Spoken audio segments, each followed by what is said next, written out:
o garimpo, voltando aqui para a nossa base constitucional, é uma das atividades econômicas, né? Acho que é a única atividade econômica que está também expressamente mencionada na Constituição Federal. Então, o garimpo é colocado como uma atividade que tem que ser incentivada, né?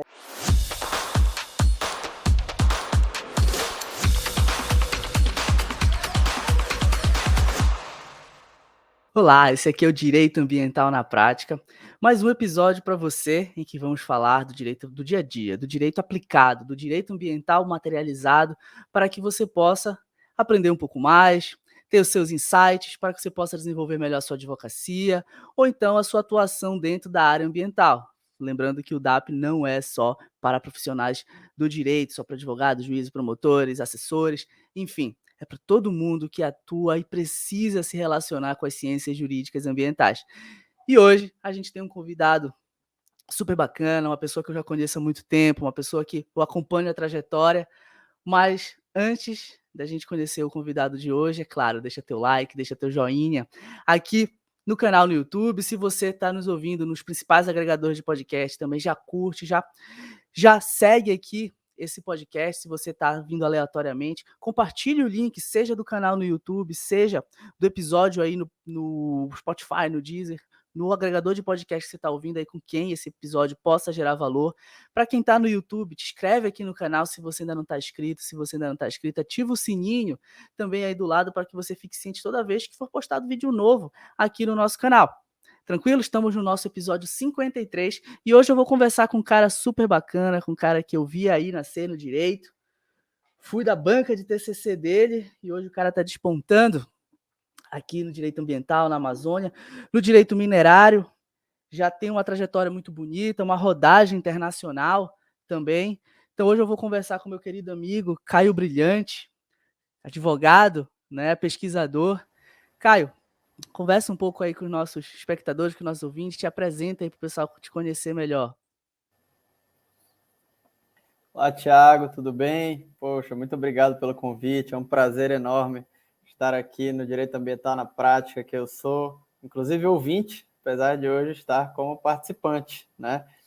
Me apresentando um pouco, seguindo o molde que eu já percebi que os outros ilustres convidados também já fizeram, né? Que já passaram por aqui, grandes nomes do direito ambiental, inclusive fico muito honrado de estar aqui também participando. Vou me apresentar falando um pouco sobre a minha atuação profissional, propriamente dita, e depois da formação acadêmica, né, dar o currículo.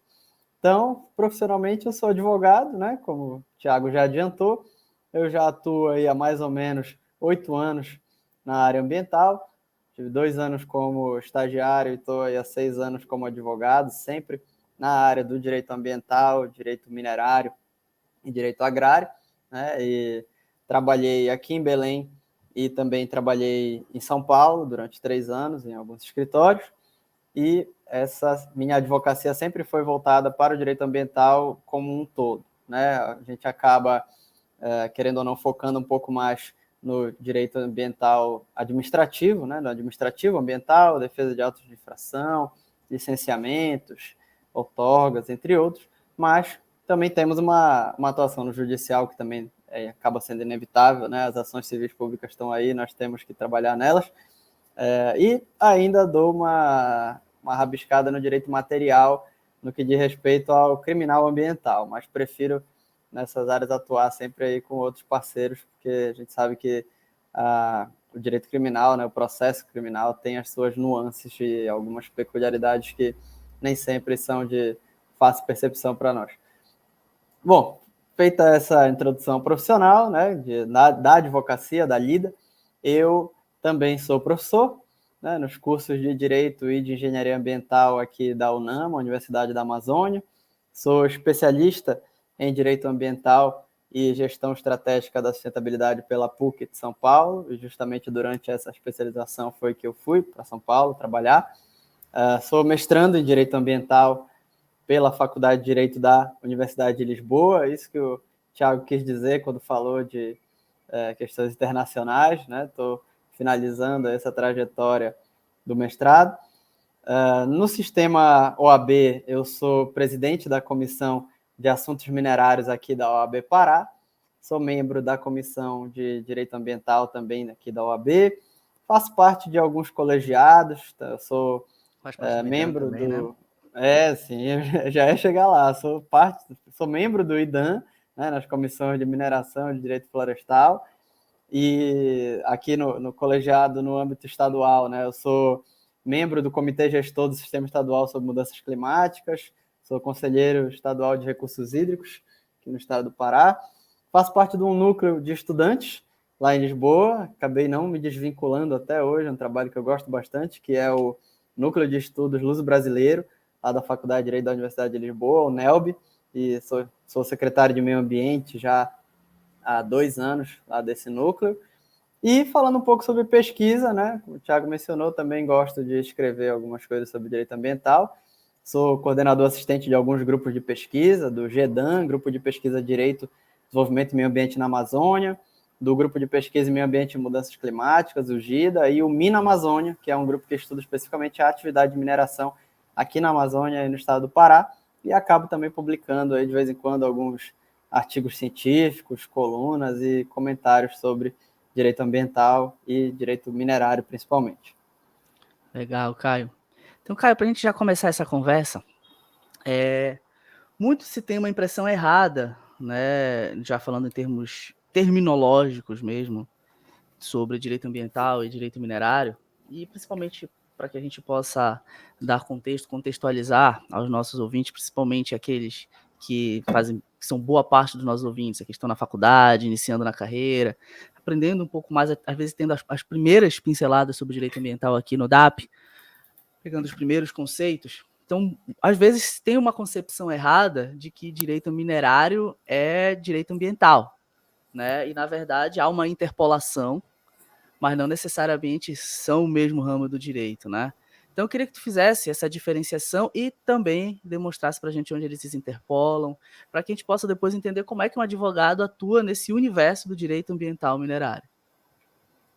Perfeito, meu amigo Thiago. Exatamente. Quando a gente fala de direito minerário, como você bem colocou, há uma interface entre esses ramos, mas, né, contudo, entretanto, todavia, nós temos uma autonomia do ramo do direito minerário, né? Então, muito se diz na doutrina que o direito minerário possui uma natureza híbrida, porque apesar dele ter essa sua autonomia em relação a fontes, né, leis, jurisprudências, costumes, princípios, que poderia caracterizá-lo como um ramo autônomo do direito, ele também está vinculado ao direito ambiental. Então, ele justamente busca vincular, né, o direito minerário, o relacionamento do Estado com o minerador, né, lato sensu, e entre o minerador e os superficiários e as comunidades afetadas e todos aqueles que estão na terra, né? Mas, considerada essa natureza, nós temos que a mineração é muito importante para o país, até porque é a única atividade que está discriminada de forma expressa na nossa Constituição Federal, né? Então, ela acaba precisando do direito ambiental no momento em que você está fatalmente abordando uma atividade que produz impactos, né? Impactos que são, inclusive, aceitos, constitucionalmente aceitos, e que serão mitigados num processo de licenciamento ambiental. Então, o advogado ambiental se torna muito importante nesses momentos, e você vai estar trabalhando com recursos naturais, você pode vir a sofrer um auto de infração após, né, o processo de licenciamento ou durante. Então, sempre há realmente essa relação direta entre o direito ambiental e o direito minerário para se atuar. Legal. Mas essa interface do direito ambiental e direito minerário, antes da gente falar das peculiaridades da atividade de mineração em si, ela também ocorre com outros ramos, né? Então, é uma natureza híbrida, mas não é só porque é híbrida porque ela tem muito do direito ambiental, mas porque, assim como acontece com o direito urbanístico, por exemplo, a gente tem a interface do direito tributário, do direito administrativo, direito fundiário, né? Então, assim, essas interfaces elas vão ocorrer em diversos pontos. E dentro desse aspecto, por exemplo, falando um pouco de direito tributário, falando um pouco de direito fundiário, como é que elas vão se interpolar para que a gente tenha o direito minerário, e claro, ela vai ter essa pujança maior ali com o direito ambiental, porque é um ramo do direito, apesar de ser autônomo, que vai trabalhar com recursos ambientais lato sensu, não só o natural, mas todos os outros tipos, artificial, cultural, do trabalho, até mesmo o patrimônio genético. Mas essas interfaces, quando elas ocorrem, é, como é que o direito minerário ele se comporta? Como é que o direito minerário é regulado a partir de uma legislação? Como é que a jurisprudência interpreta o direito minerário nessas diversas interfaces? Claro, ainda mais com o direito ambiental, para que a gente possa compreender o direito minerário como um ramo autônomo, mas que necessariamente vai conversar principalmente com o direito ambiental, Caio.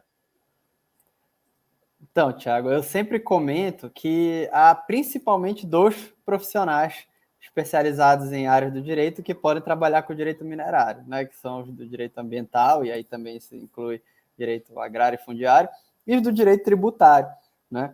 Esses últimos, principalmente devido a todas as peculiaridades de arrecadação, de repasse, de receitas como um todo, né? Mas essa relação, eu acho que ela é muito intrínseca entre o direito ambiental e o direito minerário, já que lá no artigo 170, que fala da ordem econômica da Constituição Federal, já há um princípio da defesa do meio ambiente, inclusive mediante um tratamento diferenciado conforme o impacto ambiental dos produtos, serviços, seus processos, né?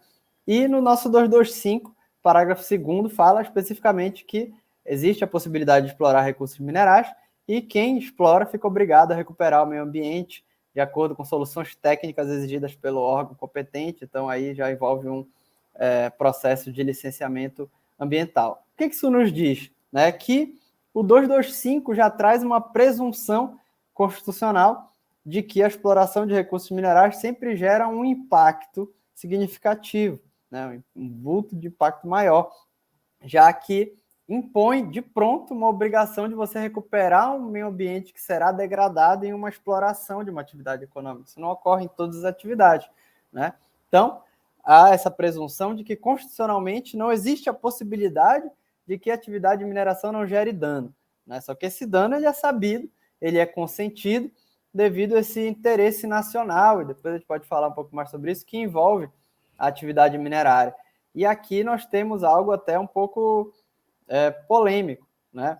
Já que há uma obrigação, como aqui já puxando um pouco até para o direito ambiental, né? Há uma obrigação de recuperar danos causados pela atividade minerária que se aplica também ao proprietário do solo, né? Em razão da solidariedade adotada no direito ambiental, reconhecida pelos tribunais. Então, a Constituição deixa claro, não existe atividade minerária sem que haja dano ambiental, esse dano precisa ser reparado, essa exploração traz como consequência uma obrigatoriedade de recuperar o meio ambiente em razão de uma atividade ilícita, né? Então é um dano tolerado que vai ser mitigado. Então, a importância do advogado ambiental se apresenta no acompanhamento da atividade minerária desde o momento da pesquisa, que já produz resultados danosos, como supressão de vegetação, exige uma autorização específica, inclusive, para isso, né? Durante toda a definição do projeto, sua instalação, operação, e posteriormente com o encerramento de um projeto de grande porte, né? Uma mineração, você está, muitas vezes, realmente está instalando uma cidade, praticamente, em um determinado local, com todos os impactos que isso envolve. Você vai, né? A gente deve pensar numa exploração de grande porte apenas como a empresa em si, mas você envolve uma questão, como tu bem colocaste, socioambiental, que você vai ter que instalar refeitórios, locais para os trabalhadores dormirem, uma área de lazer para aqueles trabalhadores que vão morar, né, naquela mina durante todo aquele projeto. E, inclusive, a nossa Constituição Federal privilegia tanto a atividade de mineração que diz que na existência de um conflito entre o interesse nacional e o respeito ao meio ambiente, muitas vezes prevalece esse interesse nacional da atividade de mineração com a recuperação do segundo, que é o meio ambiente, né? E a gente pode falar um pouco mais sobre isso. E os advogados tributaristas sempre são necessários nas questões, como eu já falei, de arrecadação, de repasse, já que na atividade de mineração você é obrigado a compensar também com uma compensação financeira por exploração mineral, que é um valor que vai ser pago, né, por quem estiver explorando o minério para os entes, né, para o ente federal especificamente, e ele vai repartir isso com os estados e com os municípios impactados. Isso faz parte da mitigação que eu acabei de mencionar também. Legal. Invertendo um pouco a pauta, Caio. Então, bora recortar o direito minerário na Amazônia. Como é que se desenvolve? Como é que tem se desenvolvido? Como tem sido pensado? Como é que está a jurisprudência, a normatização do direito minerário na Amazônia? Então, Thiago, falar de direito minerário na Amazônia é algo bem complexo, né? Falar de Amazônia sempre apresenta uma complexidade um pouco maior do que falar em qualquer outro local do Brasil, né? Então, nós temos uma atuação muito desafiadora, porque você tem diversas limitações de você estar na Amazônia. Então, você tem que respeitar leis ambientais, florestais, e você realizar uma atividade de alto impacto no meio ambiente dentro do bioma amazônico, você tem que observar muitos aspectos de uma forma muito criteriosa, né? Um cumprimento de condicionantes que muitas vezes são colocados de formas mais rígidas, o licenciamento mineral, que também deve ser sempre observado perante a Agência Nacional de Mineração, e eu particularmente considero de extrema importância a atuação com direito minerário aqui na Amazônia, o PFM, né, que é o Plano de Fechamento de Mina, e que trata desse planejamento da desativação total das estruturas de uma mina, de uma maneira que venha a seguir um roteiro que envolva os aspectos ambientais, sociais, culturais, né? Além do plano de recuperação de áreas degradadas, também o PRAD. Então, as empresas mineradoras vão apresentar ao órgão ambiental competente o PRAD, junto com a apresentação do EIA, do RIMA, né, o Estudo de Impacto Ambiental e o Relatório de Impacto Ambiental, sendo que essas técnicas de recuperação previstas no PRAD têm que sempre ser aplicadas após o término da atividade minerária, né? E aí, sobre esse encerramento da atividade, é exigida pela ANM, esse PFM, o Plano de Fechamento de Mina, que vai ter que contemplar soluções para esses Caio, meios físicos, biológicos. Oi. Só para contextualizar, caso alguém não saiba, e tá tudo bem não saber, né? O que seria a ANM? Explica para o pessoal. Ah, perfeito, Thiago. Bom recorte. A ANM é a Agência Nacional de Mineração, né? Então, é o órgão público do governo federal que é responsável por conceder as licenças e autorizações para que você possa explorar esse minério, justamente porque o minério ele é da União, né? Esse é um dos aspectos importantes que nós temos que falar quando falamos de mineração. O minério, o bem mineral, ele não é do particular, né? Isso há, inclusive, muitas críticas por parte dos proprietários de terra, dizendo, isso eu já ouvi muitas vezes aqui no Brasil, né? Criticando o fato de que você é apenas superficiário. E aí eles dizem que você não é plenamente um proprietário, porque o que está no solo não é seu, se forem minérios. E isso tem um motivo, né, um fundamento jurídico para que assim seja, porque a mineração possui esse interesse nacional. Então, a ANM, a Agência Nacional de Mineração, é o órgão do governo federal que vai organizar a atividade de mineração no âmbito nacional e vai conceder essas licenças, essas autorizações, essas permissões para que você possa explorar esse bem mineral que é da União e você fica apenas com os resultados dessa lavra. Legal, Caio. Então, continuando já nesse norte que tu estavas dando, já recortando, estavas recortando na Amazônia, agora vamos trabalhar aqui um ponto que tu já começaste, mas sem falar do direito minerário, mas falar da mineração, tá? Quais são as principais peculiaridades dessa atividade, mineração?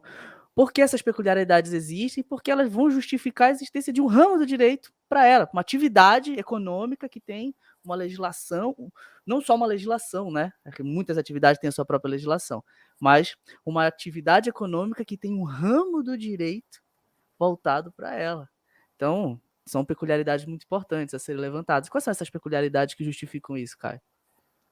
Excelente pergunta, Thiago. Eu gosto muito de falar de mineração porque eu acho que ela é algo muito específico e singular no nosso ordenamento jurídico brasileiro, né? Porque, trazendo aqui alguns pontos práticos e depois alguns pontos da sua importância nesse ordenamento jurídico, né? Nós podemos falar que, sobre esses aspectos práticos, sociais e de desenvolvimento, a mineração é uma atividade que é chamada pela doutrina de uma eternidade social, já que nós, seres humanos, muitas vezes nós não percebemos isso, buscamos sempre uma qualidade de vida, né, uma melhoria da nossa qualidade de vida, e isso passa pela atividade de mineração e pelos produtos oriundos dessa atividade, de uma forma que nós não percebemos, né? Então, especificamente trazendo e fazendo uma conexão do desenvolvimento com a mineração ela é fatalmente imprescindível e indissociável desse nosso desenvolvimento, falando lato sensu, ela é parte do nosso dia a dia, do nosso desenvolvimento como cidadãos, né? Utilizando aqui a nossa dinâmica no podcast, nós estamos utilizando computadores, quem vai estar nos assistindo vai estar utilizando um computador, vai estar utilizando um gadget, um smartphone, etc. Todos esses aparelhos são minerais empacotados, né? Sendo um instrumento de trabalho, de lazer, de comunicação, é composto por vários minerais. Além disso, temos também, né, poderia citar como exemplo, automóveis, fertilizantes agrícolas que estão diretamente relacionados com a nossa alimentação, corretores de solo para plantação agrícola, construção civil, né, a gente pode falar um pouco mais da construção civil, é um aspecto extremamente peculiar, mas enfim, né, cimento, areia, calcário, já falei dos celulares, equipamentos cirúrgicos, eletrodomésticos, aviões, joias, remédios, até a ração do nosso pet, né? Usa manganês. Tem, então, desde a nossa alimentação até a nossa locomoção e nossa saúde, nós usamos a mineração. Então, eu sempre gosto de trazer esses aspectos para que nós possamos perceber o quão indispensáveis são e continuarão sendo por muitos anos, porque eu considero muito difícil e nós conseguimos substituir todos esses produtos que eu mencionei e muitos outros em um curto espaço de tempo, né? Então, a mineração está aí e vai continuar aí. E é essa atividade que nós precisamos, né? Nós precisamos dessa atividade, mas o que nós temos sempre que debater é qual tipo de atividade. Não é qualquer mineração que nós precisamos. Nós precisamos de uma mineração que seja sustentável, que respeite o meio ambiente, que traga um legado positivo para a sociedade impactada, né? Então, esse é o ponto de vista prático. Do ponto de vista jurídico, né? Como eu já falei, a mineração possui uma base constitucional, na nossa Constituição de 88, mas ela possui uma base constitucional muito antiga e que se consolidou e foi sendo detalhada ao longo do tempo e das constituições, porque o minério sempre foi entendido como estratégico, né? Então, a nossa Constituição, ela define que quem possui a propriedade dos recursos minerais é a União, e ela normatiza e regula esses recursos com as especificidades que eles possuem e as obrigações de quem resolve realizar essa exploração. Então está lá no artigo 20, inciso 9 da Constituição. Os recursos minerais são de quem? Da União. São bens da União, né? Garantida a participação de outros através da CEFEM, que eu já mencionei, a compensação financeira por exploração mineral, né? Então, os estados, o Distrito Federal, os municípios e órgãos da administração vão participar nos resultados da exploração no território com essa compensação financeira por exploração. Mas também, além do 20, lá na Constituição, está lá no 176 que eu já mencionei, né? Essas jazidas, as lavras, são um bem da União, pertencem à União, garantida ao concessionário a propriedade do produto ou dessa lavra, né? Então, os recursos minerais são destinados a essa exploração e a explotação exclusivamente por um minerador que vai ser autorizado para isso e são exauríveis, né? Essa é uma das características que eu mais gosto de destacar. Então, a mineração possui uma característica de temporalidade, né? Os minérios, eles estão em um determinado local e a mineração possui uma escassez. Para você encontrar novamente os minérios naquele local, são bilhões de anos de processos geológicos, né? Então, você possui também relacionado a isso, a essa escassez, a rigidez locacional. O que é essa rigidez locacional? Que a mineração só pode ocorrer onde o minério está. O minerador não escolhe, né? Não é quando você vai instalar uma atividade, até madeireira, por exemplo. Você pode colocar no local A, no local B, ou até fazer uma floresta plantada. Você não tem como plantar minério, né? O minério está lá. Ele só vai surgir depois de bilhões de anos. Então, isso tudo tem que ser considerado. E essas peculiaridades trazem o interesse nacional para essa atividade, né? já que você não possui a faculdade de escolher locais de menor impacto em que você possa desenvolver a mineração, você tem esses produtos, esses minérios, né, que acabam possuindo um interesse para o desenvolvimento de uma nação. Cada jazida e cada mina é única, né? Você tem essa singularidade, possui uma formação diferente das demais encontradas no planeta. Não existem jazidas idênticas. Então, essa concentração e essa distribuição do minério no planeta Terra é muito diferente, e aqui no Brasil nós estamos muito privilegiados, já que outra característica é a raridade, né? A ocorrência desses processos geológicos com alto teor de minério, ao ponto de justificar a viabilidade econômica e dessa exploração, é muito raro, né? E na mineração também temos que fazer uma diferença entre exploração e explotação, né? Quem se interessar pelo tema vai acabar além dos dois, né? A exploração, diferentemente de outras atividades no direito minerário, se refere à fase inicial, uma fase de prospecção, uma fase de pesquisa dos recursos naturais, né? Então, a exploração, nós temos que pensar em descoberta, delimitação, definição de tipologia, de teores e qualidade da ocorrência do recurso para a viabilidade dessa exploração. E a explotação já é um termo técnico utilizado para se referir à retirada, à extração, né, à obtenção daquele recurso não renovável para o seu aproveitamento econômico, pelo seu beneficiamento, sua transformação e a sua utilização. Além dessas peculiaridades, nós temos a indispensabilidade, que eu já falei, né? Atividade minerária é indispensável para o desenvolvimento humano, social, político e econômico. Temos o legado da mineração, que eu acabei mencionando também há pouco, que é um dos princípios que eu diria, né? Essas peculiaridades que eu estou citando não deixam de ser princípios da mineração. E o legado da mineração é um dos que eu mais gosto, porque ele trata de um rastro positivo que a mineração tem que deixar por onde ela passa, melhorando a qualidade de vida da população local, permitindo que essa qualidade permaneça quando a mineradora sair, né? Porque, já falei, tem a escassez, a mineradora vai sair, o minério vai acabar, você vai extrair, ele vai acabar. Mas quem fica naquele local, já que a atividade é temporária, deve conseguir manter uma economia local ocorrendo naquela cidade, e a mineradora deve auxiliar nisso, né? Então, temos esses princípios, né, de utilidade pública, de interesse nacional, legado da mineração, além de princípio da sustentabilidade, responsabilidade intergeracional, e aqui está linkado com o direito ambiental, né? Nós temos um princípio também do máximo e eficiente aproveitamento dos recursos minerais, então você não pode dispensar esses recursos, né? Então, a mineração ela é essencial, né, para os dias de hoje. Não dá para imaginar um mundo com produtos sem mineração, né? E aqui no Brasil nós temos, pegando até um link, Thiago, se eu estiver me alongando muito, tu me Não, interrompe. fique tranquilo, pode Fazendo falar. um link com a mineração aqui na Amazônia, né? A mineração no Brasil, ela começa somente em Minas Gerais, né? Há mais de 3 séculos. E onde é que é o futuro da mineração no Brasil? É na Amazônia e aqui no estado do Pará. E nós temos aqui uma mineração muito mais recente. A mineração no Pará ela começou por volta de 1940, né? E em Carajás, que é o nosso maior exemplo, começou por volta de 1967, 68, né?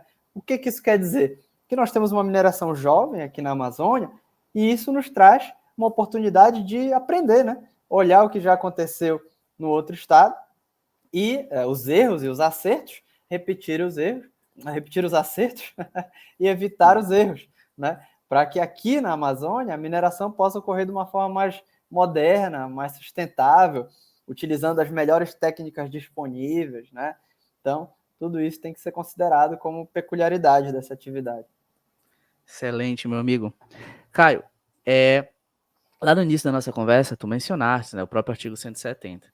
Então, bem, por que eu vou te perguntar isso? Porque quando a gente fala em mineração, atividade minerária, tanto o processo administrativo na Agência Nacional de Mineração, quanto o licenciamento ambiental necessário feito pelo órgão estadual, né? Muita gente confunde isso, né? Essa situação dessas competências. Então, mineração, boa parte dela ali é licenciada ali pelo órgão ambiental estadual, né? A competência ali federal está ali na Agência Nacional de Mineração. Então, a gente confunde esses dois processos, mas não é isso que eu vou te perguntar. O ponto elementar é, quando a gente vai falar das exigências em ambos os processos, são exigências muito rígidas, são exigências que demandam uma capacidade econômica de quem vai fazer a exploração e a explotação desses recursos, como tu bem ensinaste para a gente aqui. Mas, como tu mencionaste 170, lá no 170 você tem 2 princípios que são basilares, quando se é instituído ao Estado de Direito Econômico, a ordem econômica dentro do nosso Estado Democrático de Direito, que é a livre iniciativa e a livre concorrência. Então, nesse caso, por que eu vou te perguntar isso? Porque quando a gente fala em Amazônia, também, a gente sabe que o que segura a economia aqui também é o médio e o pequeno empreendedor. A gente sabe que os grandes empreendedores, as grandes empresas que aqui estão, 90%, para não dizer mais do que isso, 99%, elas exploram os recursos naturais, e não estou fazendo nenhum tipo de questionamento, mas o foco dela é exportar. Deixa outro tipo de riqueza, deixa outro tipo de resultado aqui, deixa. Há críticas a serem feitas, era para deixar mais? Provavelmente sim. Mas qual é o ponto? Então, quem vai segurar e trazer os resultados, não só a geração de riqueza, mas também fornecer os produtos e serviços aqui para a Amazônia, quem acaba levando esse tipo de prestação de serviço, como eu disse, levando os produtos e serviços aqui para a Amazônia, é o médio e o pequeno empreendedor. No caso da mineração, existe essa atuação do pequeno empreendedor, do médio empreendedor, ou a gente está falando de uma atividade econômica em que eu vou ter ali apenas grandes empresas do patamar de Hidro, do patamar da Vale atuando, ou a gente tem aí empreendedores locais, empresas menores, que vão conseguir atuar em cooperativas. Sei que tu é bastante envolvido dentro do sistema de cooperativa também, quando advogado. As cooperativas também vão poder atuar dentro desse sistema? Excelente pergunta, Thiago. Não, realmente, isso é muito comum quando eu falo de mineração, né? Que muita gente imagina que trabalhar com direito minerário é trabalhar apenas direto ou indiretamente com as grandes mineradoras do país, né? Não sabia se podia citar nomes aqui, mas o Thiago já citou, então, né? Vale, Alcoa, Imerys, Alubar, Hidro, BHP, etc., entre outros, né? Mas nós Tá temos, falando sim. mal, ninguém tá falando mal, pode falar. Com certeza, né? São empresas importantíssimas para o desenvolvimento da região, então pode falar. Desenvolve um excelente trabalho. Tem críticas a ser feitas, mas desenvolve um excelente trabalho, então são pontos essenciais, não tem problema falar não. Só quando a gente vai falar mal, a gente não cita não. Pois é, né? Isso é fato público e notório. Quem pensa em mineração, se jogar a empresa mineradora, vai encontrar esses gigantes da mineração aqui no Brasil, né? Mas nós temos, sim, atividades de mineração de pequeno porte e de médio porte, mas temos bastante, inclusive, de pequeno porte, que podem ser realizadas por pessoas físicas e por cooperativas, ou também por pessoas jurídicas, né? Mas principalmente pessoas físicas ou cooperativas, que é justamente a questão da lavra, né? Como eu falei, a mineração ela é aplicada em diversos produtos, e isso também está relacionado com os diversos tipos de minérios que nós temos aí, né? Uma tabela periódica de minérios que podem ser encontrados. Então, digamos que o seu cliente é um fazendeiro, né? Trabalha com a pecuária dele, pode até ter algum manejo florestal na área de reserva legal dele, mas e aí ele descobre que ele tem cassiterita na sua fazenda, né? Tem estanho, que é da cassiterita que você vai extrair o estanho, que é um metal utilizado para produzir algumas ligas metálicas maleáveis, mas também produz tintas, plásticos e até fungicidas, né? E aí ele descobre que tem isso, ele quer explorar. Ele pode? Lógico que pode, né? Aquele fazendeiro, pessoa física, pode também realizar essa atividade. E ele vai estar realizando uma atividade de exploração mineral. Então, como é que ele vai fazer isso? Ele vai fazer o requerimento dele na ANM, vai licenciar no órgão ambiental e, a partir disso, ele pode realizar essa atividade. Claro, ele vai ter que realizar, né, todas as etapas de um processo minerário, que o Thiago já mencionou. Ele vai ter que obter um alvará de pesquisa mineral, vai ter que primeiro descobrir se aquela área está livre, né, para aquele requerimento, se não tem nenhum outro requerimento sob análise da Agência Nacional de Mineração, ou nenhuma outra portaria de lavra ocupando aquela área, né? Então, você vai ter que preencher esse formulário com os documentos lá que estão no artigo 16 do Código de Mineração, e a partir disso, você vai aguardar que o seu pedido seja deferido ou indeferido, né? Então, dessa decisão, inclusive, cabe recurso, etc. Mas nós temos muita mineração de pequeno porte. E aqui no estado do Pará, isso está acontecendo cada vez mais, e eu vou mencionar isso porque é algo que está muito em evidência, que é a exploração de ouro através da atividade garimpeira. Né? Nós temos muita exploração de ouro aqui no estado do Pará, principalmente na região lá do município de Itaituba, em Jacareacanga. Quem quiser jogar aí no Google Maps para encontrar. Exatamente, Moraes de Almeida, jogar no Google Maps esses locais aí, vai encontrar.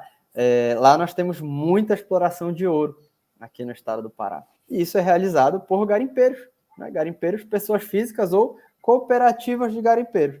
E aí você tem os critérios para poder realizar essa atividade e o garimpo, voltando aqui para a nossa base constitucional, é uma das atividades econômicas, né? Acho que é a única atividade econômica que está também expressamente mencionada na Constituição Federal. Então, o garimpo é colocado como uma atividade que tem que ser incentivada, né? Isso é tratado pela Constituição de 88 e ocorre muito essa atividade garimpeira de pequeno porte aqui no estado, e esses garimpeiros vão obter a sua, como nós chamamos, a sua PLG, né? Sua permissão de lavra garimpeira na Agência Nacional de Mineração, vão ter, ou não, né? Seu processo de licenciamento ambiental, ou uma dispensa, ou o que quer que seja. Já há alguns questionamentos aí, principalmente da Secretaria de Meio Ambiente aqui do estado do Pará, que seria necessário uma outorga de recursos hídricos, porque a mineração, seja de grande ou de pequeno porte, é uma atividade que utiliza muita água, né? Então, isso também já está sendo questionado, mas está sendo buscado uma atividade de pequeno porte cada vez mais sustentável, no sentido de que você possa incluir esses pequenos que praticam a atividade, trazê-los para a legalidade, trazê-los para o Estado, porque, historicamente, né, o garimpeiro é aquele sujeito que encontra ouro em algum lugar, aquele camarada, e começa a fazer essa exploração. Tivemos aí Serra Pelada, outros exemplos aqui no Brasil, que essa atividade foi realizada de forma completamente desorganizada e depois até acabou se organizando.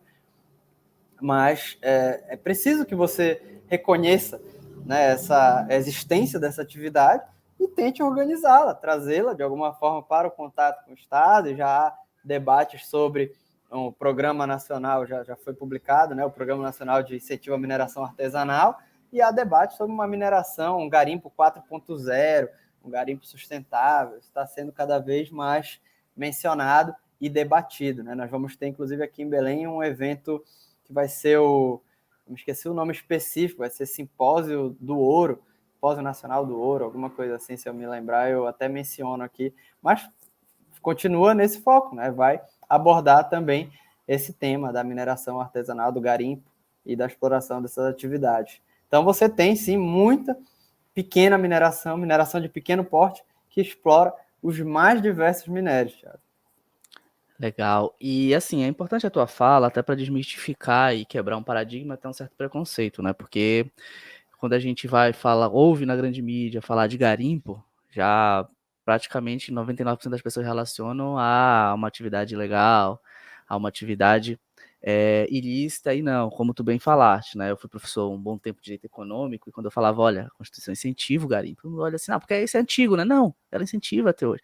O que se combate é o garimpo irregular, né? O garimpo ilegal, o garimpo que se interpola com atividades criminosas, às vezes ele é só uma fachada, em determinadas situações, mas o garimpo em si, o garimpo principalmente para a Amazônia, é aquele que é desenvolvido não por grandes empresas, mas por cooperativas, por pequenos proprietários de imóveis, e ali, quando a gente vai ali para Itaituba, Novo Progresso, a gente tem pessoas desenvolvendo atividades assim, são pessoas, são garimpeiros, que precisam e são fundamentais para a sua região e precisam de uma boa política pública, de incentivos, de multidimensionais.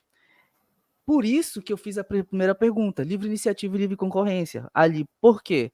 Dentro dessa premissa, quando você tem exigências infundadas, desproporcionais para esse tipo de agentes econômicos, você acaba reservando mercado para grandes empresas, que são importantes também, mas elas, como eu disse, elas acabam gerando riquezas de outro tipo, mas levando esse minério para outro local. E o minério também precisa fornecer produtos e serviços aqui na região. E quem geralmente fornece isso é o pequeno produtor, é a cooperativa. O cooperativismo tem, de fato, sido um fator preponderante para a organização e modernização da mineração aqui na região.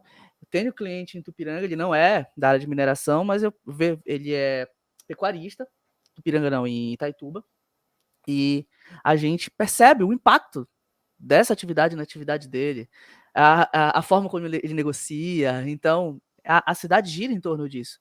Então, a Sim, legalização, a formalização, a regularização dessa atividade, claro, de uma forma coesa, que vise a sustentabilidade, é fundamental para o desenvolvimento socioambiental e econômico da região.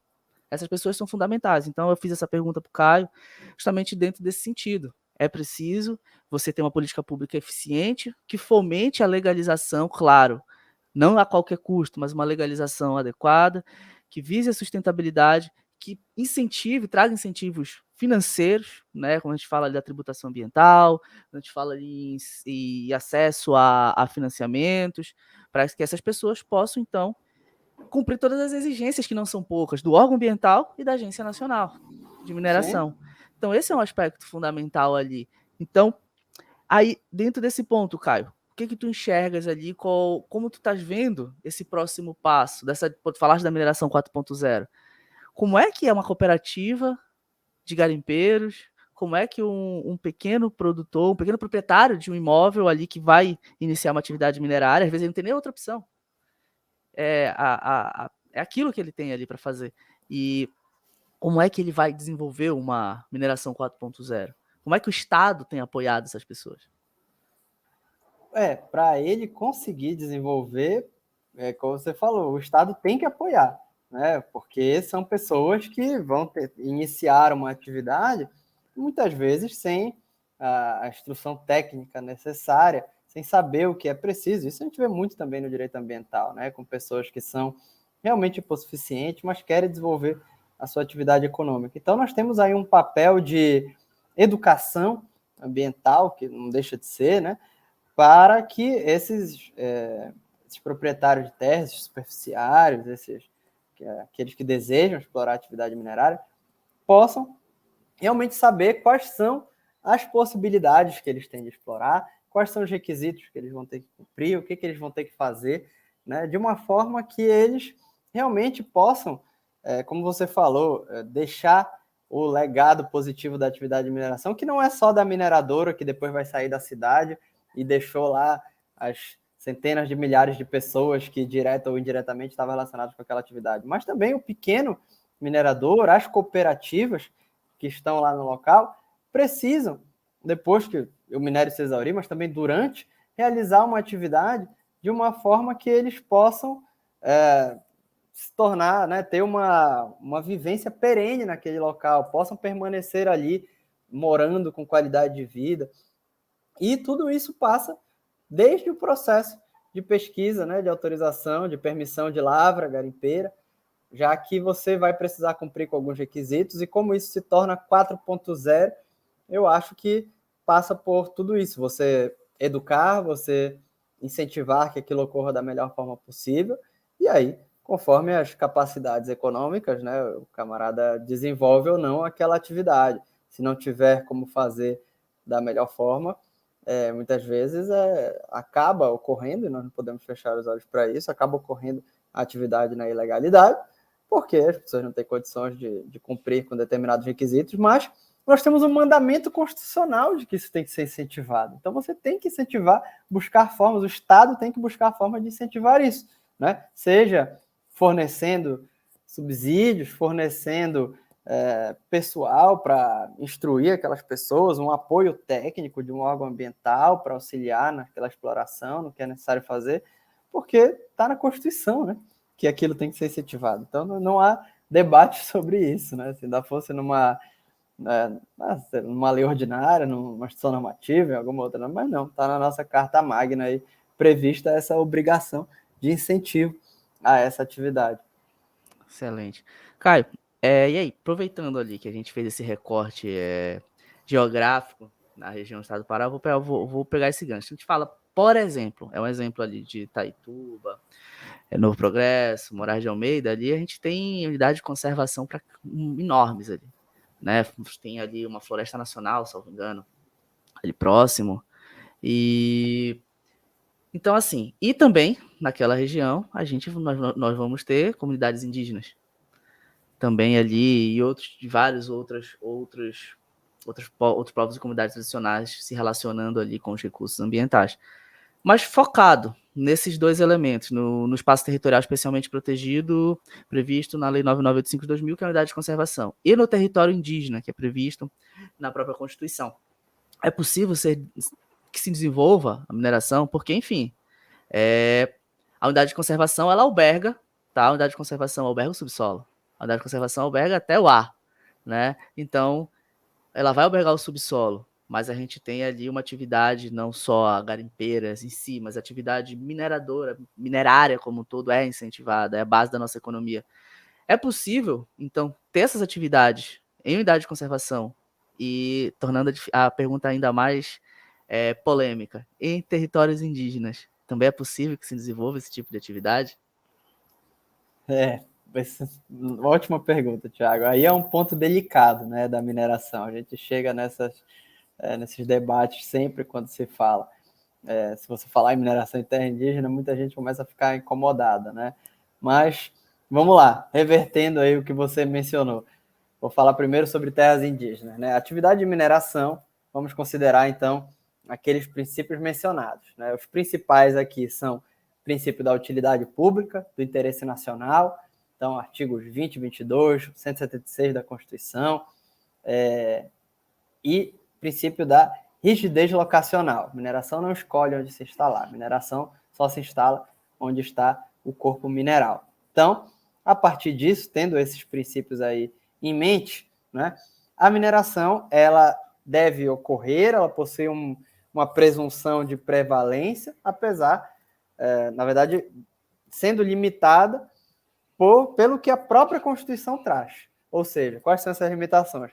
Unidade de conservação e terras indígenas. Começando pelas terras indígenas, né? A Constituição de 88 estabeleceu lá no 176, parágrafo 1º, a possibilidade da realização da atividade de mineração em terras indígenas, mas essa atividade está sujeita a umas condições específicas estabelecidas por lei, para que ela possa ocorrer formalmente, né?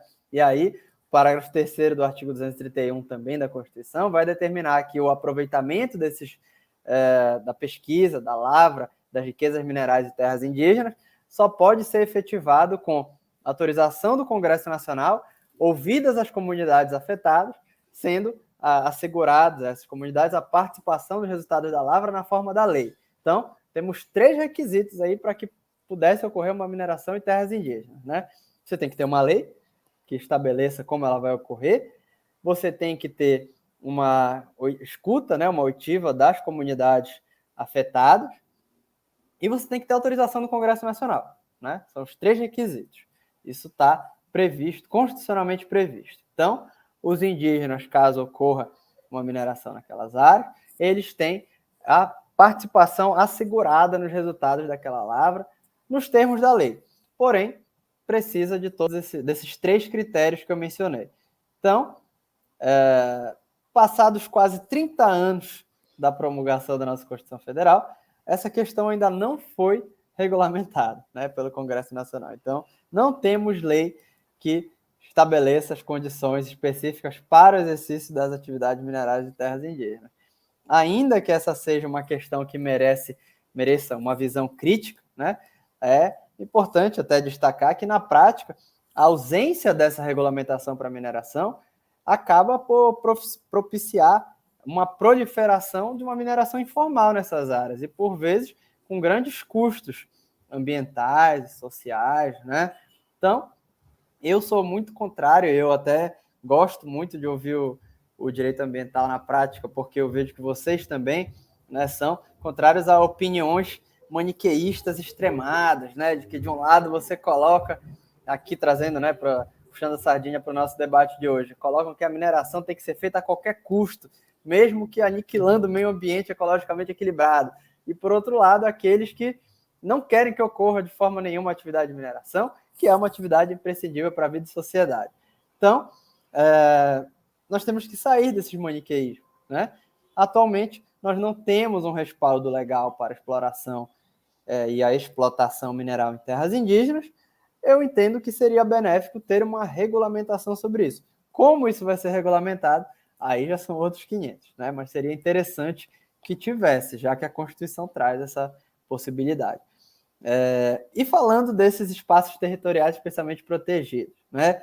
Nós temos que ver que a regulação da mineração ela é trazida também no Código Florestal e na lei do SNUC, né? Sejam nas APPs, sejam nas unidades de conservação. Então, falando aqui para os nossos ouvintes, né? Nós já falamos que a mineração inexoravelmente traz impactos ambientais negativos diretos.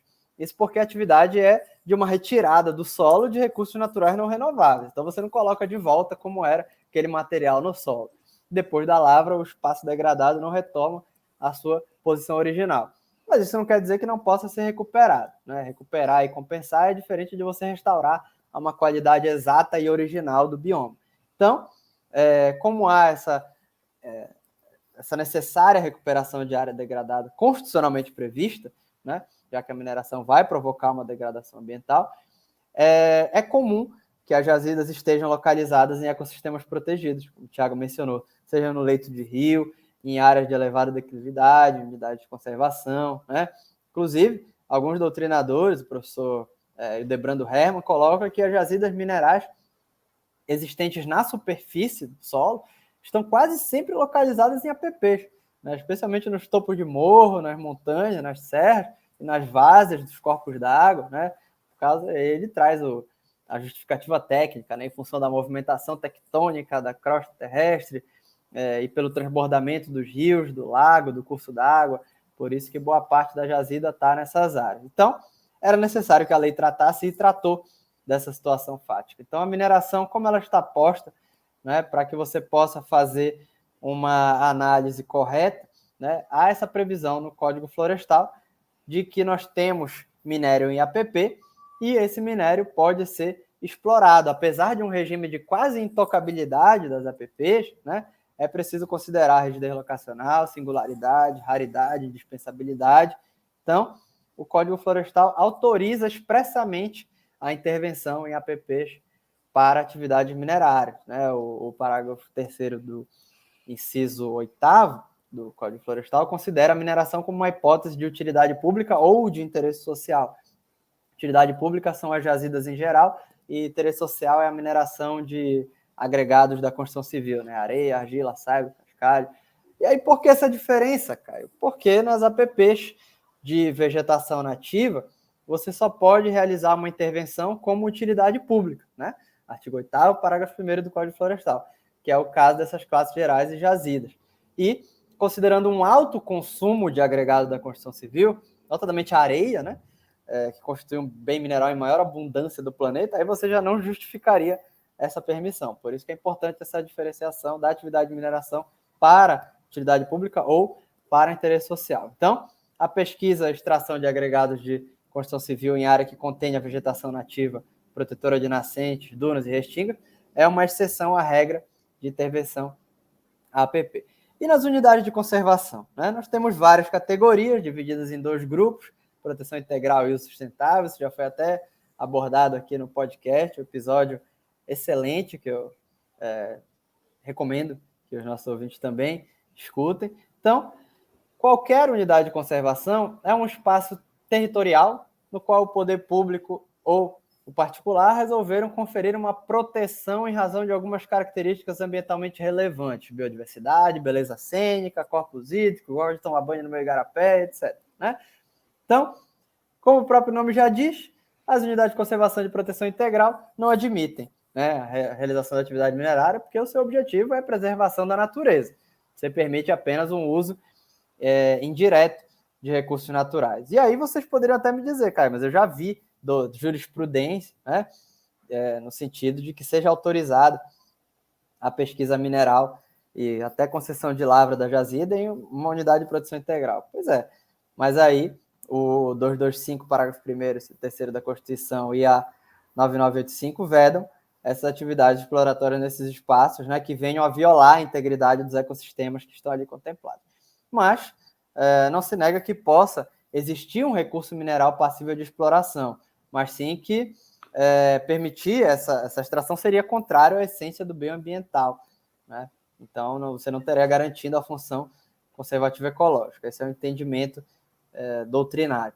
Então, a doutrina entende que essa permissão é contrária ao equilíbrio ecológico se for realizada dentro de uma unidade de proteção integral. Mas na vida como ela é, nós temos embates judiciais em torno do reconhecimento dessa situação de direito adquirido, né? E muitas vezes em embates judiciais nós temos casuística. Então, procura-se ver caso concreto, o juiz decide fundamentando como ele entender correto, né? E no outro grupo de unidade de conservação, as unidades de conservação de uso sustentável não possuem a proibição legal a priori de ser objeto de atividade minerária. E aqui eu digo a priori porque a mineração ela não é terminantemente proibida pela lei, mas nada impede que o plano de manejo proíba a atividade minerária, né? Se essa for incompatível com as características específicas e concretas daquela unidade. Então, dessas UCs de uso sustentável, só a RPPN, né, a Reserva Particular do Patrimônio Natural, isso, e a RESEX, a Reserva Extrativista, proíbem expressamente a atividade minerária. Na primeira, porque você só tem a realização de atividade de pesquisa científica e visitação para fins turísticos, recreativos e educacionais, né? Então, apesar de ser enquadrado num uso sustentável, a RPPN, você resolveu transformar uma área em particular, você tem umas características quase de proteção integral, com as limitações que são impostas pela lei, né? Você quis transformar aquilo numa área, você também não vai poder explorar a mineração lá.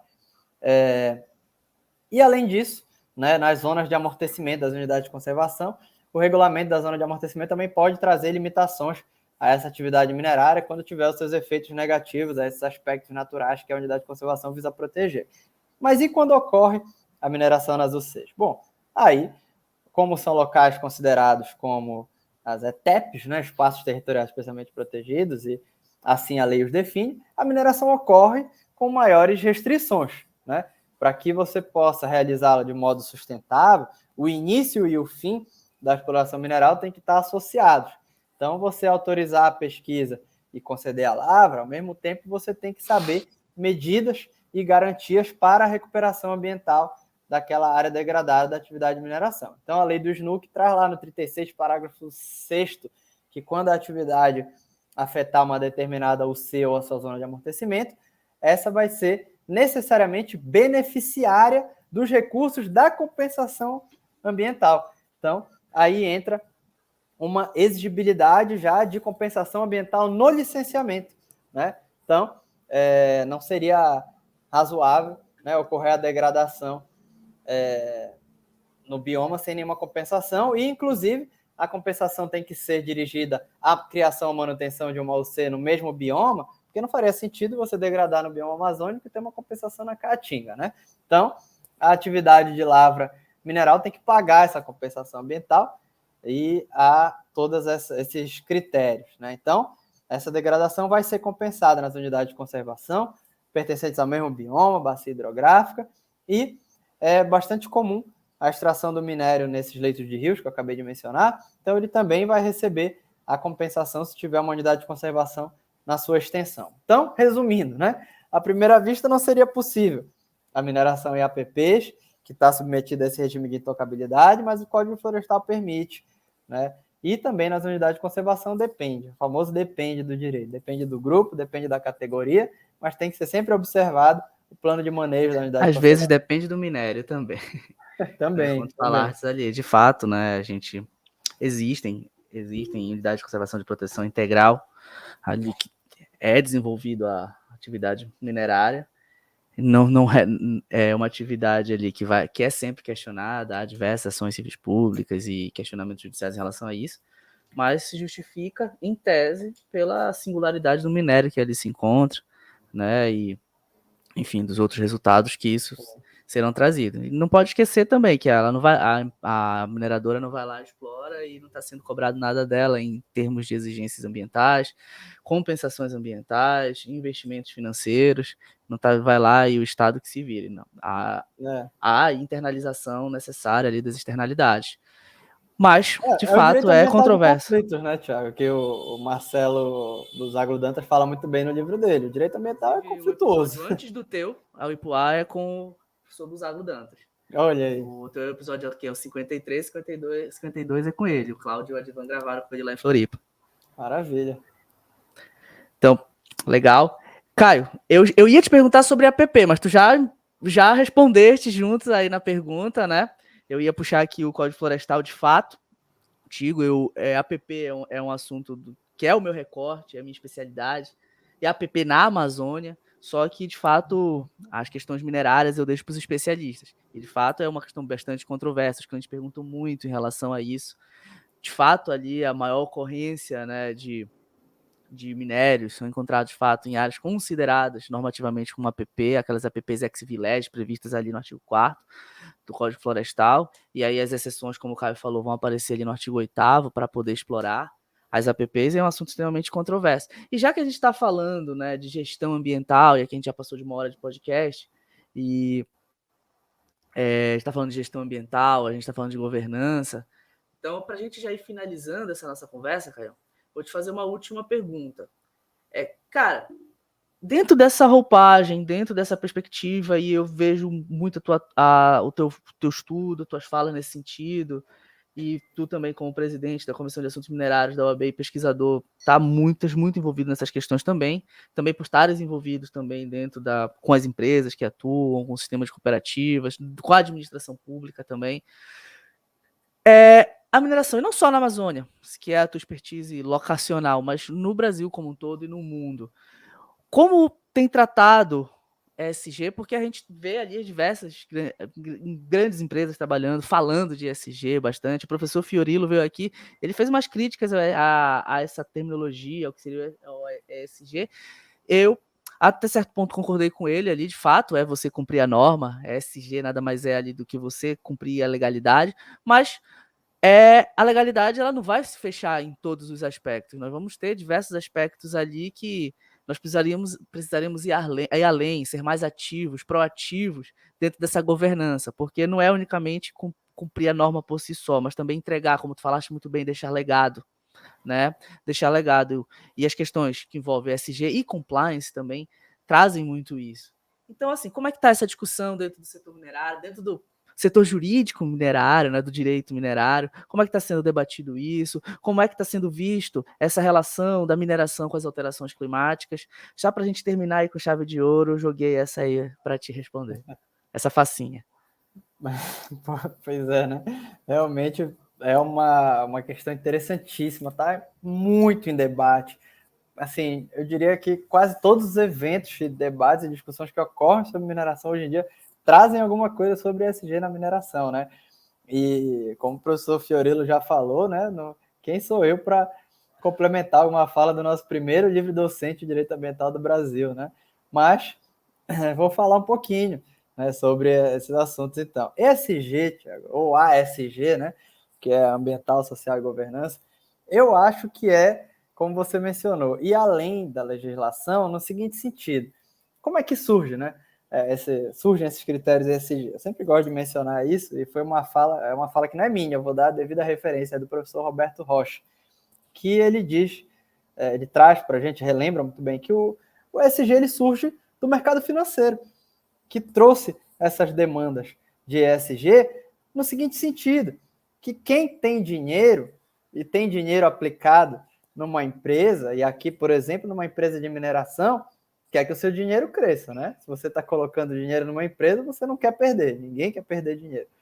Então, o ESG surge como um conjunto de critérios para que você não tenha, dando um exemplo aqui, né, específico, dinheiro na ação de uma mineradora, hoje, né, na quarta-feira, e amanhã ou hoje à noite aconteça um desastre por uma falta de governança que vá, né, acontecer uma tragédia amanhã, na quinta-feira, e a ação vai derreter e eu vou perder meu dinheiro, que eu não tenha nenhum tipo de escândalo, que não saia nenhum tipo de relatório, que a empresa não contrata mulheres, que a empresa não tem diretores assim, assado. Então, o ESG surge, que a empresa não respeita o meio ambiente, que os produtos da empresa estão sendo exportados de uma forma que não condiz com a legislação. Então, e além, né, da legislação, para que você proteja você. Isso está muito relacionado com prevenção e precaução, inclusive, né, os princípios do direito ambiental. É você justamente tentar prevenir e se precaver de coisas que você muitas vezes não consegue nem imaginar que possa vir a ocorrer, mas você protege a sua empresa disso. E a mineração hoje em dia, como eu falei, está muito em evidência esses debates, e principalmente depois dos desastres ocorridos lá em Minas Gerais, ela está muito preocupada com esses critérios ESG, né? Então, sempre há nesses debates uma fala sobre ESG, sobre a importância da comunidade impactada, da governança da empresa, da mineradora, e isso tem uma relação direta, como você bem falou, com as alterações climáticas, porque uma mineração que observa critérios ambientais avançados protege esse meio ambiente, né? Eu sempre trago um exemplo aqui, já que pode falar bem, não estou ganhando nada para falar isso, mas eu acho que é um exemplo muito interessante, que a Vale, que atua aqui no estado do Pará, na Floresta Nacional de Carajás, né, com o seu projeto S11D, que é um grande case de sucesso de uma mineração sustentável 4.0, e é estudado, inclusive, na academia, eles utilizam apenas 3 ou 4% da área da Floresta Nacional de Carajás. E eu acho muito interessante, porque se você sobrevoar a área, saindo lá de Parauapebas, né, do aeroporto, você sobrevoar a área de avião, né, monomotor, bimotor, etc., você vê a Flona, né, a Floresta Nacional de Carajás, com todo o seu esplendor, e a partir de um determinado ponto acaba a floresta, você já começa a ver, né, umas áreas já sem as árvores, né, uma área já desmatada, mais pecuária, mais floresta. Então, a Vale preserva aquela floresta. Então, isso passa também por alterações climáticas. Você está preservando uma floresta nacional, né? A Vale utiliza só 3 ou 4% da área total da Flona. Isso é um dado que eu, depois que descobri, achei impressionante, não sabia, né? Então, você falar de ESG, falar de alterações climáticas, é falar de tudo isso e falar também de algo que está sendo cada vez mais discutido, principalmente no social, né? Que é falar de licença social para operar. Então, o que é isso, né? É você obter da sociedade que está sendo impactada um aval. Só que qual é a dificuldade disso? É que a licença social para operar ela não é um documento, né? Não é um papel escrito, é você ter assim, uma boa convivência, uma boa relação com as pessoas que estão ao redor da atividade, estão sendo impactadas pela atividade de mineração, de um modo que elas possam aceitar a atividade e querer a atividade naquele local. E como isso se faz? Né? Através de diálogo, de transparência, uso de tecnologias avançadas para mitigação desses impactos, compensações, tudo isso deve fazer parte da busca, que é uma busca, né, constante por uma licença social para operar, para minerar, né, em todas as situações que a mineração ocorre, porque a mineração tem vizinhos, né, e ela vai conviver com aqueles vizinhos por muito tempo. A mineração é uma atividade que demora, né, para você exaurir o recurso mineral. Então, você precisa ter uma boa relação com eles. E falando especificamente de mineração em relação às alterações climáticas, tem um ponto que eu só fiz esse link depois que eu li, inclusive, o livro do Bill Gates, de como evitar um desastre climático, né, que é o seguinte: a mineração, ela, além dos impactos ambientais, de utilizar muita água, de realizar, como eu mencionei, é pequeno, mas realizar um certo desmatamento, porque é só na área que vai ocorrer a exploração, ela utiliza água, utiliza combustíveis fósseis, realiza emissões na atmosfera. E para além disso, nós temos que pensar que um dos fatores que causam emissão no planeta Terra, e a mineração está diretamente ligada com esse tema, é a construção civil. Né? E aí, por que eu falei do livro do Gates? Né? Porque ele coloca que a maior proporção de gases de efeito estufa gerada pelo tópico que ele coloca de coisas que fazemos, né? Como fabricamos as coisas, é na construção, ou seja, com cimento, aço. E aqui o aço até se destaca, né? Porque para fabricar o aço nós precisamos do ferro puro e você adiciona carbono. Mas o cimento também, o cimento usa o que? Areia. Tudo isso está ligado com a mineração. Quem retira a areia é a atividade de mineração. Então, falar de mineração é considerar tudo isso, né? E nós também sempre pensamos em eletricidade ao falar de alterações climáticas, né? Ou de transporte de carros, caminhões, animais, criação de gado que produz metano, etc. Mas o maior fator é a construção de coisas, a construção civil. Então, o futuro climático do planeta também passa por uma mineração verde. Então, isso tem que ser sempre considerado. E aqui nós temos eu mencionei na última vez que estava falando sobre isso, um paradoxo da mineração que se apresenta, que é estava ocorrendo em Portugal um debate sobre isso, né? Que você tinha a exploração de um minério que era essencial para a produção de carros elétricos em Portugal, da bateria dos carros elétricos. Acho que era lítio, a exploração de lítio estava ocorrendo em Portugal. Você, para construir carros elétricos, precisa do lítio, mas ao mesmo tempo a sociedade não queria que aquele lítio fosse retirado, e aí, ao mesmo tempo, o país quer acabar com os veículos movidos a combustíveis fósseis até o ano X. Então você fica nessa, né? Como é que nós vamos conciliar essas coisas? É possível, claro que é possível, a partir de uma mineração verde, uma mineração que inclusive possa, o que já está ocorrendo hoje em dia, né? Ter um reaproveitamento de rejeitos, o minério verde que nós falamos, que é o reaproveitamento dos rejeitos da mineração para a utilização, ou seja, você pega a transformação daqueles materiais que seriam rejeitos da mineração e seriam destituídos de valor econômico prima facie, e você transforma aquilo em produtos equivalentes a alguns obtidos pela mineração comum, né? Então você dá uma utilidade ao depósito de rejeitos e melhora toda a situação de barragens, que também é muito tratada quando se fala de mineração, né? Se pensa logo em desastres e barragens de mineração. Então, realmente, todo esse tema de SG e alterações climáticas passa também pela atividade minerária. É um link que nós temos que fazer. Excelente. Esse livro que o Caio mencionou, do Bill Gates, que o título é Como Evitar um Desastre Climático, Soluções que Temos e Inovações Necessárias. Eu tenho esse livro aqui no escritório, ou tá aqui na frente. É um livro muito bom, eu indico para vocês, é bem legal.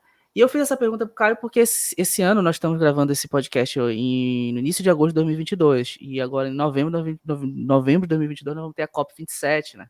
Então, ESG e mineração vai ser algo extremamente debatido, vai ser no Egito, né? Então, se você está ouvindo aí antes de novembro de 2022, então esse tema aqui, de fato, é um tema extremamente em voga, vai ser debatido num período pós-pandemia, né? Então, pós-pandemia, mais ou menos, né? Então, as questões de ESG ganharam ainda mais pujança e o debate da mineração não vai ficar fora disso, muito pelo contrário, é um debate central, né, nesse contexto.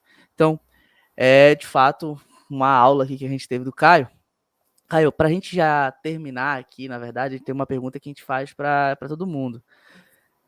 Claro, tu vai voltar, mas para finalizar esse podcast, cara, qual é o conselho que tu dá, o que tu indica, qual é o direcionamento que tu dá ali como uma pessoa já com uma atuação bem profunda e um conhecimento que ficou evidente na tua fala, nessa 1h15 que a gente está aqui, para quem quer começar a atuar nesse sentido, para quem quer começar a atuar com o direito minerário, o que tu indica, como começar? Claro, esse teu conhecimento vem aí de praticamente uma década, como tu falaste, atuando com direito ambiental minerário, né?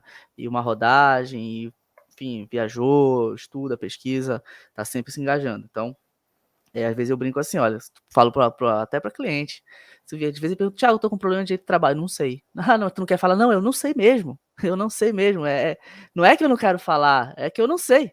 Eu não sei, vai perguntar para mim de outras nuances. Às vezes chega com uma pergunta de direito civil, inventário, separação ali, né, divórcio. Eu digo, cara, não é que eu não queira te falar, é que eu não sei mesmo. Então, a gente acaba bebendo muito dessa fonte, ficando muito imerso no direito ambiental. Então, assim, Caio, qual é o conselho que tu dá para o pessoal aí que está começando, ou quer migrar para essa área aí, já é do direito ambiental, mas está olhando ali para o minerário com carinho, até porque a carência de profissionais na área é evidente, e a gente acha que tem gente que acha que isso é bom, pouca gente atuando, não é bom, não é bom. Então, qual é o teu direcionamento, qual é a tua fala nesse sentido? Escutem o podcast Direito Ambiental na Prática, né? Que é essa propagação de conhecimento absurda. Então, essa é, sem dúvida, a primeira dica, né? Realmente, o que vocês fazem aqui é de interesse público. Então, escutem e vocês com certeza vão aprender muito com todos os convidados, né? Mas, para além disso, como o Thiago colocou muito bem, né? Trabalhar com esses ramos do direito muito específicos, sei que quando todo mundo entra na faculdade, dizem que o profissional do direito nunca para de estudar, mas eu acho que isso é potencializado quando a gente fala de direito ambiental e direito minerário, é impressionante, cara, porque a gente realmente tem que ler muito e tem que ler sobre assuntos que nem sempre são jurídicos ou se são jurídicos relacionados com aspectos técnicos, né? Então, assim, a dica que eu tenho é realmente pegarem doutrina de direito minerário, livros de direito minerário, que não são muitos, diga-se de passagem. Eu acho que a maior referência de doutrina específica sobre isso que nós temos é o livro do Pedro Ataíde, né, de direito minerário, que é um livro muito didático, muito fácil de ler. Temos algumas pós-graduações aí de direito minerário, mas eu acho que o profissional que escolhe, eu quero trabalhar nessa área agora, será com certeza muito bem-vinda essa inclusão na área, porque como o Thiago falou, não é bom que tenham poucos profissionais, há muito trabalho para todo mundo, e então é excelente quando outros profissionais resolvem atuar na área também, mas você vai precisar, né, indiscutivelmente, estudar muito o assunto, ler sobre direito minerário, ou adquirir o conhecimento por todas essas formas, podcasts, e nunca deixa de ser de uma boa, de bom alvitre você realizar uma pós-graduação, né? Nós temos algumas específicas, inclusive, em direito minerário.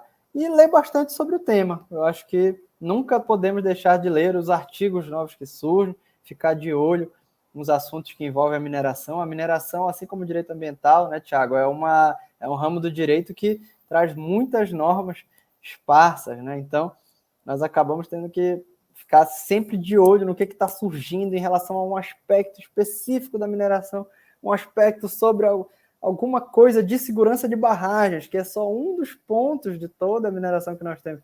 Então, temos que ficar sempre de olho. Então, se atualizar, ler muito, estudar, procurar artigos, doutrina e jurisprudência sobre o assunto. Legal, Caio. Caio, muito obrigado. Como eu falei, é sempre um orgulho ter você aqui. Eu já entrevistei a Indara, né? E entrevistei a Luciana. Então, assim, a Luciana foi minha professora. Aí depois tu e a Indara foram meus alunos. Então é bem legal te ver esse ciclo aí andando e as pessoas se desenvolvendo, vocês desenvolvendo uma carreira muito legal.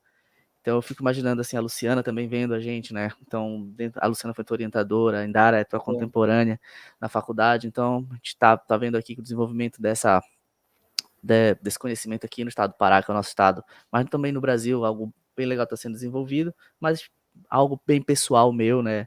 De poder te entrevistar é um orgulho muito grande. Então, cara, muito obrigado, meu amigo.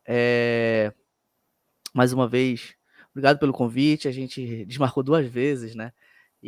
Mas deu certo estar aqui hoje.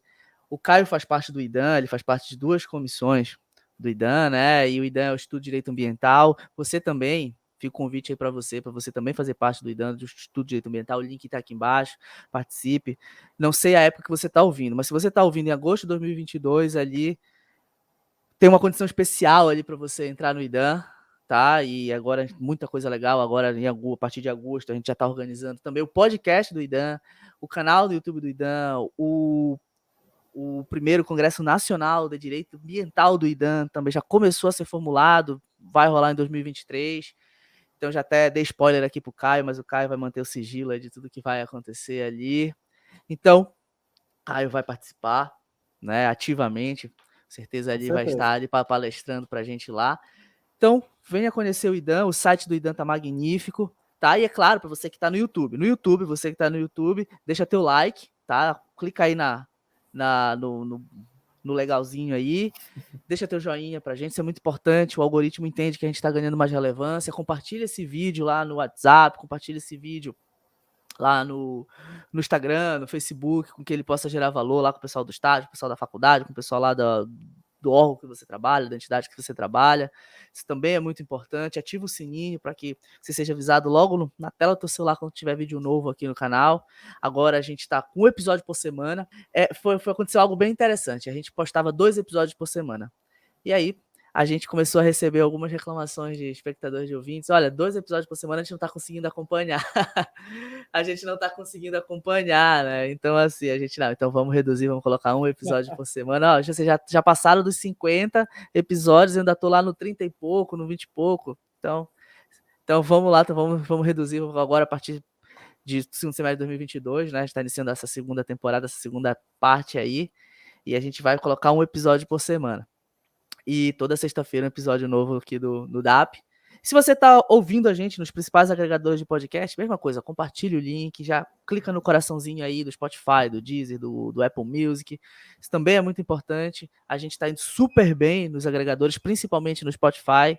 Então, isso aí, como o Caio falou, né, é um trabalho que a gente faz simplesmente para democratizar e levar o direito ambiental. Às vezes, na faculdade, a gente tem um semestre de direito ambiental, é impossível a gente discutir tudo que se discute aqui, né? A gente não sei nem quantas horas já de conteúdo foi produzido aqui no canal. E, enfim, você não vai encontrar, dificilmente você vai encontrar numa pós todas essas pessoas que ficaram mais de uma hora conversando com você aqui. Aqui a gente tem dentre outros nomes, a gente tem aqui mais de uma hora de conversa com o professor Talden, com o professor Paulo de Bessa, com o professor Fiorilo, fora outras pessoas aqui, enfim, o próprio Caio. Então, você não vai ter numa pós toda essa galera reunida, e aqui no DAP você tem de graça, tá? Então é isso, um verdadeiro gente. curso de direito ambiental isso aqui. Sim, A gente não esperava que fosse tudo isso. A gente estava com um projeto mais humilde, mas ele foi crescendo e muito rápido. A gente iniciou ele no início de 2022. Agora, no meio de 2022, já são 53 episódios, e com tudo isso de gente. Enfim, e aí só complexiza, né? A gente só tem que achar temas mais profundos, mais complexos, e isso quem ganha é o direito ambiental brasileiro. Então, gente, quem dera tivesse um desse na nossa época, né? Cara, desculpa te interromper. Não, que isso, cara, é verdade. Teria facilitado tanto a vida, nossos conhecimentos. Eu lembro que para estudar eu era monitor de direito ambiental, lá onde a gente estudou, na faculdade que a gente estudou, lá no CESUPA. E eu lembro que eu sempre gostei de assistir videoaula, e não tinha, né? Não tinha, ou era para a OAB, rapidinho ali, era com o Frederico Amado, questão de 2 horas de aula, e no YouTube eram as aulas do Saber Direito. Só. Não tinha mais nada. Então era ler mais, e quando a gente entra na advocacia ambiental, meu Deus, o que é isso, né? Hoje não, a gente já consegue, porque com o DAP, né, com o IDAM e com outros conteúdos que são desenvolvidos, você sair do direito ambiental que é ensinado muito para concurso, prova da OAB, e falar de advocacia ambiental, né? E a gente acaba evitando que as pessoas que estão entrando aí no mercado agora cometam erros que a gente cometeu. Eu cometi vários, assim. Não erros sérios, mas eu poderia ter feito uma defesa melhor, eu poderia ter redigido algo melhor, ter resolvido uma situação de uma maneira mais profícua, que não demorasse tanto. Sim, poderia, isso é normal, porque a gente acabou aprendendo com erros e acertos. Mas é isso, Caião. Cara, muito legal conversar contigo. Muito obrigado a você que está aqui. A gente está chegando a 1 hora. 1h30 de podcast. Então, muito obrigado a você que ficou até aqui. Forte abraço para todo mundo. Obrigado, Thiago. Forte abraço.